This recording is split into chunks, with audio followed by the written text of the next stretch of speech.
If you've ever wondered how soldiers survived brutal storms in the trenches of World War I, you're about to discover a technique that is as relevant today as it was over a century ago.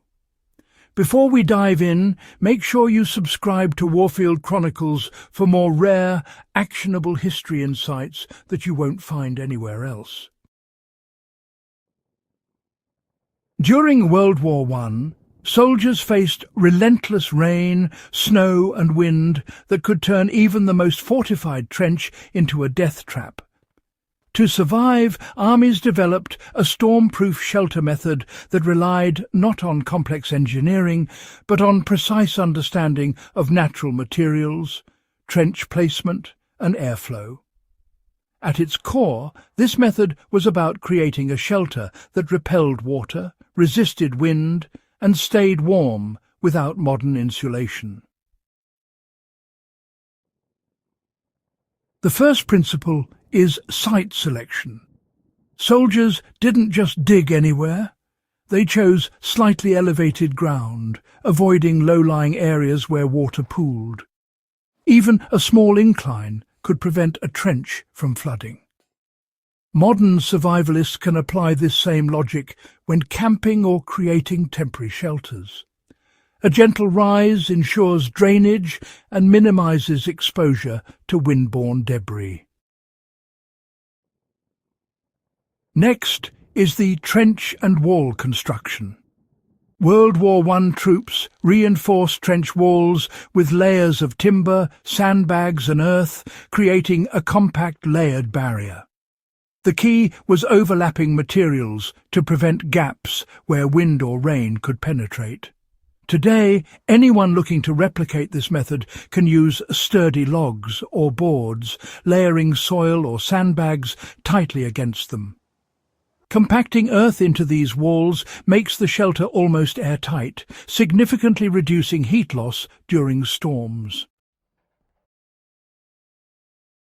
Another critical factor was roofing. Soldiers often used corrugated metal or tarpaulin, weighted down with logs and earth. The principle was simple: a flexible but strong covering that could channel rainwater away from the interior. Modern enthusiasts can substitute with waterproof canvas, heavy-duty plastic sheeting, or even scrap metal. The key is to create a slight slope so water flows off, not onto the occupants.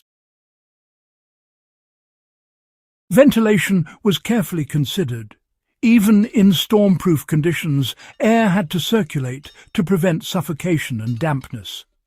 WW1 designs often included small, angled vents that let fresh air in while keeping rain out.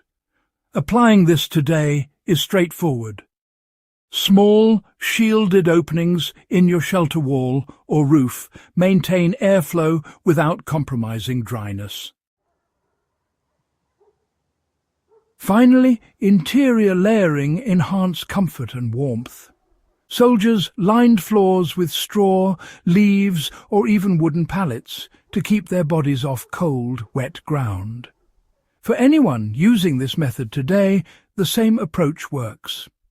Layering dry organic material beneath a sleeping mat or cot drastically improves insulation and comfort.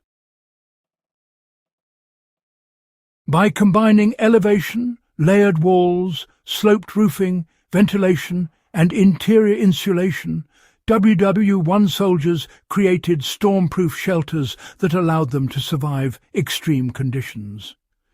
These principles are timeless, offering practical solutions for historical reenactors, survivalists, and anyone interested in applying century-old military engineering to modern life.